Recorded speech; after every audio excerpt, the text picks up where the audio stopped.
Ini gawat teman-teman, ini gawat. Brasil berencana menuntut Indonesia karena kasus jatuhnya pendaki asal Brasil, Juliana Marin. Ini mereka lagi menunggu otopsi ulang yang dilakukan di Brasil. Ini menunggu beberapa hari teman-teman ya. Apa hasil dari otopsi tersebut? Kemudian mereka akan mengambil sebuah tindakan. Indonesia dianggap lalai dalam menyelamatkan Juliana Marin. Dan hal itu juga sudah didengar oleh Ketua DPR RI, Puan Maharani teman-teman. Brazil kan itu kan mengancam menggugat Indonesia yang terkait kematian evakuasi kemarin. Karena diduga ada kelalaian gitu. Dari DPR menyikapinya gimana? Jadi kita akan minta pemerintah untuk bisa melakukan hal-hal yang bisa ditindaklanjuti terkait hal itu. Karena itu serius atau serius. A Juliana, que caiu fazendo uma trilha num vulcão na Indonésia, é um despreparo do governo indonésio. Eu fiquei revoltado com isso. Como um país não tem uma equipe especializada em resgate nessa situação? Nyalahkan Indonesia dia. Quando ela caiu, ela só estava a 150 metros. Dava para resgatá-la no mesmo dia. E não adianta culpar o governo brasileiro.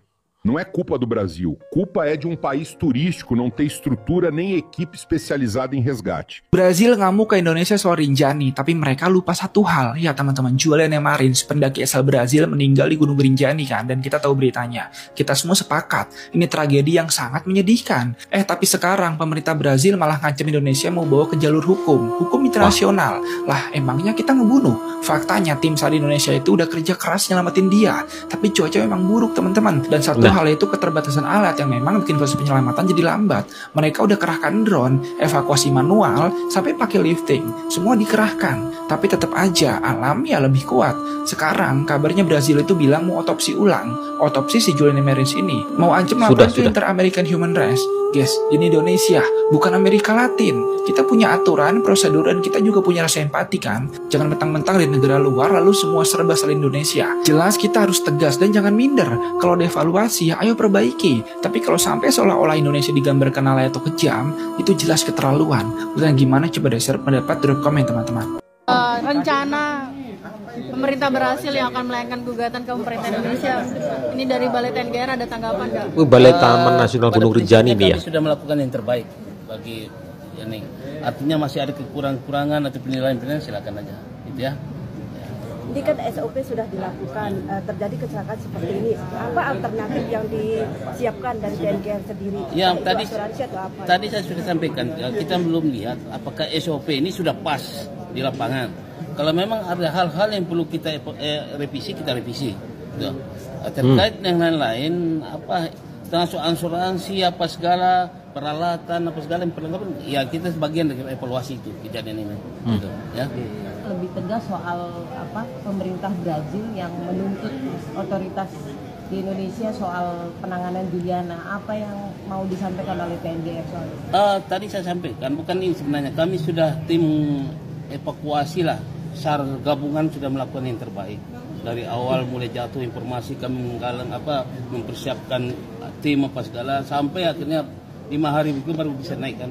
Itu sudah kami lakukan secara ya ini upaya-upaya ini sudah kita lakukan itu semaksimal mungkin. Teman-teman bisa lihat apa yang coba lihat di lapangan. Ternyata memang kendalanya ya kita tidak bisa ini juga bahwa kendala alam apa cuaca segala yang tidak bisa kita ini. Kita juga ya artinya kita sudah berusaha semuanya untuk menyelamatkan itu, tapi itulah belum. A única coisa que eu tenho para dizer é a autópsia foi feita, a nova autópsia aqui no Brasil foi feita.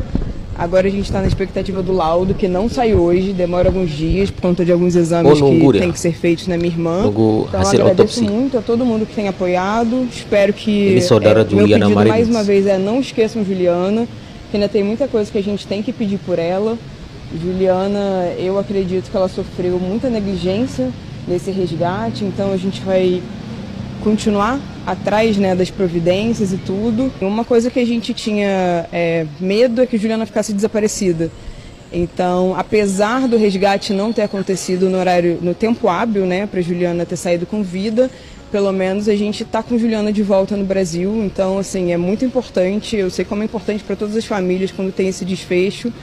Quando a pessoa fica desaparecida é muito ruim, né? A gente pessoas ficam sempre na expectativa de algo, então é muito bom realmente a gente saber que Juliana tá aqui de volta com a gente, pra gente conseguir dar esse adeus digno pra ela. As pessoas querem muito saber. Vamos lá então. Ontem o corpo de Juliana Marins chegou no Brasil e hoje foi feita uma nova autópsia. Para quem não sabe, já tinha sido feita uma autópsia lá na Indonésia e agora, depois de ter pedido e ter conseguido, a família de Juliana Marins fez, né? Aí teve acesso a uma nova autópsia. E deixa eu só falar aqui um negócio antes de continuar pra vocês. Me segue aqui.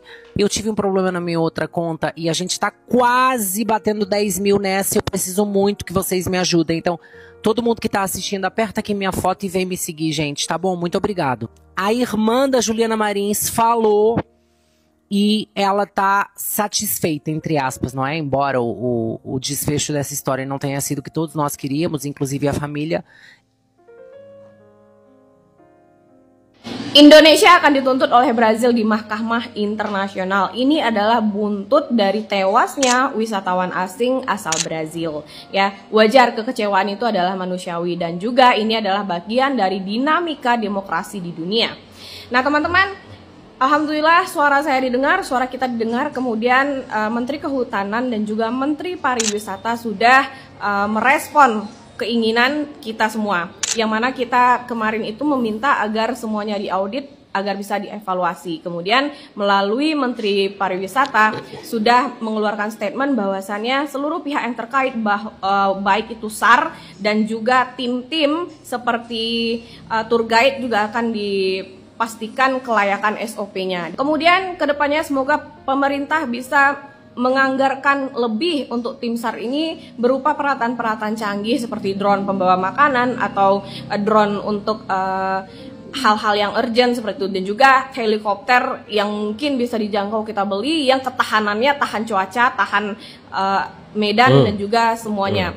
Teman-teman mungkin tidak tahu ada jenis helikopter yang tidak perlu landing untuk mengevakuasi orang. Dia bisa hanging, bisa tetap terbang dan menjulurkan talinya ke bawah. Tapi sayang Indonesia belum punya. Tapi sepertinya mahal ya, TNI sudah punya. Itu. Kenapa kemudian kemarin tim SAR tidak berkoordinasi dengan TNI? Kan itu pertanyaannya. Malah ketika evakuasi ini banyak sekali pihak-pihak yang melontarkan alasan klasik. Alasan yang mana justru malah lebih menunjukkan Indonesia tidak mampu dalam rescue. Ya, dalam rescue itu sangat sayang sekali. Dan ini tentu saja bisa membuat nama Indonesia buruk di mata internasional. Kenapa? Karena Indonesia lah yang mengundang wisatawan mancanegara untuk datang ke negaranya. Kita membuat iklan sehingga mereka tertarik, namun kita hanya pandai membuat iklan. Kita tidak menjamin keselamatannya sampai ke negara kita. Untuk kedepannya semoga ada anggaran yang lebih di Indonesia ini untuk membeli peralatan-peralatan yang canggih dan setidaknya menyamai negara yang lain, agar kemudian dengan hal yang ini tidak dapat merusak citra baik Indonesia. Karena ingat, di negara kita memang wisata-wisata kehutanan seperti ini memang masih banyak diminati oleh masyarakat mancanegara. Dan semoga masalah ini cepat selesai, jalur damai, agar Indonesia tidak kena cekal ke pariwisataannya. Dicekal, gak masalah juga dicekal. Lagian ngapain kita nyalain negara kita sendiri lah. Ya, kita evaluasi kesalahan kita seperti apa dan kita berbenah, itu yang lebih baik ya. Jangan menyalahkan negara kita sendiri tuh. Setelah kejadian ini kita akan sadar akan pentingnya keselamatan dan peralatan. Tentu saja banyak hal yang terjadi di sana, banyak stakeholder juga yang harus terlibat di sana juga. Dan enak sekali kalau kita ngomong TNI punya loh, tinggal ke sana loh, tinggal ngangkat. Pengalaman itu terjadi ketika ada sesuatu hal. Baru kita berpengalaman, bukan kita coba-coba loh ya. Kita coba-coba ke sana yang pada akhirnya nantinya karena cuaca bisa membunuh, dalam tanda kutip teman-teman ya, bisa membunuh tim evakuasi. Itu berbahaya loh dengan menolong orang tersebut di Rinjani. Jadi banyak aspek yang terjadi di sana. Jangan kita menggampangkan segala sesuatu, terutama netizen Indonesia nih. Nyalain kita sendiri, nyalain negara sendiri, ya Allah, jangan teman-teman, jangan. Justru ini cambukan yang keras sekali buat pemerintah untuk segera berbenah. Ya, pentingnya penyelamatan. Sebenarnya kita tuh sangat berpengalaman, terutama penyelamatan maritim ya, seperti kecelakaan pesawat dan lain sebagainya. Kita itu sangat diapresiasi oleh dunia. Seperti pada saat kecelakaan Lion Air, ya kan, pesawat-pesawat yang jatuh ke laut kemarin, itu apresiasi yang luar biasa dunia terhadap Indonesia itu luar biasa. Tetapi kejadian ini, ya, kejadian jatuhnya wisatawan pendaki dari Brasil ini yang terjadi kasusnya sebenarnya sudah banyak juga terjadi, tapi nggak se-ekstrim yang terjadi di Rinjani, teman-teman. Bahkan Agam Rinjani menyatakan bahwa ini tersulit, ini penyelamatan atau evakuasi tersulit yang dia lakukan ketika menyelamatkan Juliana Marin. Ya, kalau mereka menuntut, kita hadapi aja, teman-teman. Kita hadapi, kita memberikan semua bukti, dan kita berharap kita akan menang. Dan ya saya berharap kita menang lah, karena memang bisa kita pastikan bahwa cuaca itu sangat tidak bisa kita toleransi. Cuaca itu tidak bisa kita tebak. Kita tidak akan bisa melawan alam. Mereka bilang dari posisi jatuh langsung gercep helikopter ke atas, taruh tali, kemudian tim evakuasi ke bawah, tarik, dengan mudah ngomongnya seperti itu. Jadi sekali lagi ini pembelajaran buat kita semua, dan kita berharap kejadian ini tidak akan terulang lagi. Tapi namanya alam, teman-teman, pendakian ya pasti akan terjadi. Lebih baik kita menyiapkan segala sesuatunya, kita modernisasi semua peralatan, dan kita bisa menyelamatkan dengan lebih baik lagi.